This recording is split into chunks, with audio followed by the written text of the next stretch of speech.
welcome to the Tolkien Collector's Guide YouTube channel, where we gather experts from around the world to discuss Tolkien's books and the people who read them.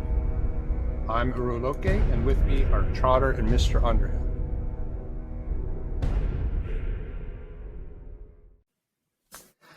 All right, today we're talking with Trotter, who's one of the admins at Tolkien Collector's Guide, the website, and would love to hear about why you started collecting and what it is that you collect. Well, surprisingly enough, I collect Tolkien books. I don't know. That is going to come as a big surprise for the Tolkien Collector's Guide. But ever since I was at school, and my teacher very conveniently read The Hobbit. We've actually read two books, and the only one I can remember two of them. He must have read some other books, but they weren't anywhere near so good as The Hobbit. But I could still remember sitting in school and listening each day as he read a chapter from the Hobbit, and I think that's got to have been. It tells how old I am now. That must have been about 1974 when he read this. I pestered my parents for book vouchers, as we used to have in the quaint old things, where you used to go to bookshops and buy books in the 1970s. And in 1977, I bought a copy of The Lord of the Rings and The Silmarillion. No, I bought The Silmarillion in 1978. The 1977 copy of the Lord of the Rings that I bought was the one was the movie tie-in with the Nazgul on the front, and I read all the way through the book, and then decided to read it again the next year, and I realised at one point that some of the chapters looked similar, and there was actually a printing error in my copy, and two parts were the same. So basically, Tom Bombadil was cut from my copy of the book. So it remarkably similar to the Peter Jackson film, where they just magically leave Bucklebury and then they turn up in Bree. My book was like that. All that bit was missing. Andrew, did you give Peter Jackson that copy? Is that why Tom Bombadil? No, but the first book that Peter Jackson that had was the same copy.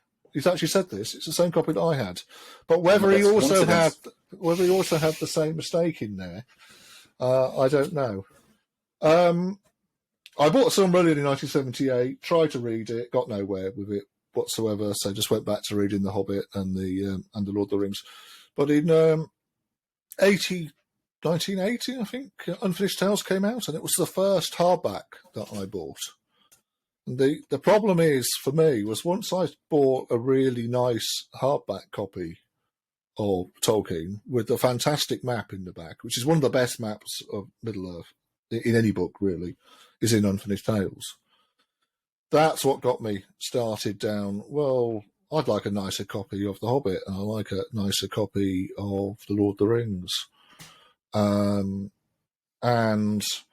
there wasn't a lot you could get at that time. I wasn't really in a position to go out and start buying really expensive books, but you could get hardbacks, and well, I actually think it really was the maps though that got me really interested. I really liked the map in Unfinished Tales, and I thought it would be nice to have the larger fold-out maps for Gondor, so that are in the Lord of the Rings. So that will be quite good. And that got me down buying a second edition set of the Lord of the Rings. And then, of course, eventually I started going off and buying every single version of the UK books that's come out. And I've said this before, but there aren't many that I don't have now for the UK. So every single cover, hardback, paperbacks up to a certain point. Paperbacks, I don't have all of them. It's very difficult to work out on paperbacks, I think, which ones you've got and which ones you haven't. But with hardbacks, it's relatively easy. And of course, you blame sites like TolkienBooks.net, Wayne and Doug Anderson's bibliography. It's all terrible lists because it just tells you what you haven't got. Realistically, it gives you. I don't have that one. I haven't got that. I haven't got that. And it shows you all these things to aspire for you to get them.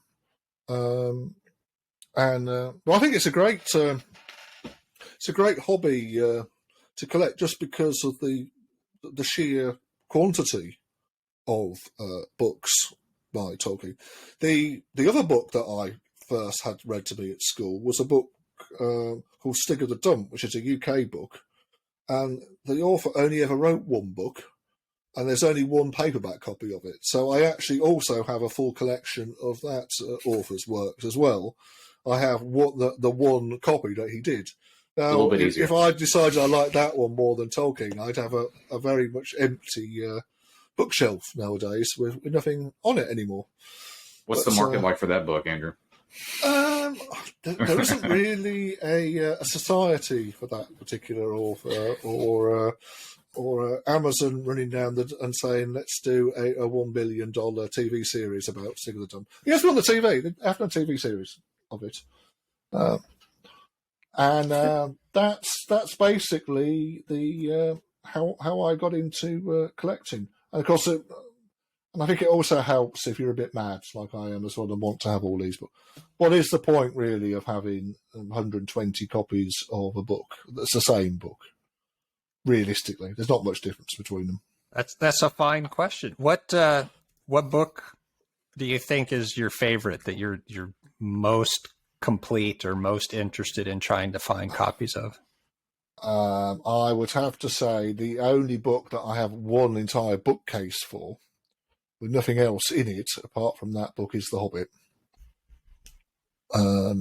Even though I probably have more copies than some of the other books, it's by far The Hobbit is my favourite. Trotter, are there any Hobbits that you are still looking for? Yes, there is a very annoying Collins Cascade book, which I do know exists because I know someone who's got one, but it has the same ISBN number as the other more common books, and I'm waiting for to appear on eBay with a photograph of the cover and not stock image. There's loads of them with stock images, but not with the and it's not a particularly rare book, though. I'd quite like to get it because it's the only one I think I don't have for The Hobbit. I'll actually put a picture. We'll include a picture now, so that will actually mean that anyone else can buy it, and then they can start trying to sell it to me at a huge inflated price because they know I haven't a copy of it. I know you said about collecting paperbacks and how you have to draw a line somewhere. Do you find, I've found in my experience that collecting paperbacks can actually be more difficult than collecting hardbacks because like you said, it's difficult to find listings that are not just stock images.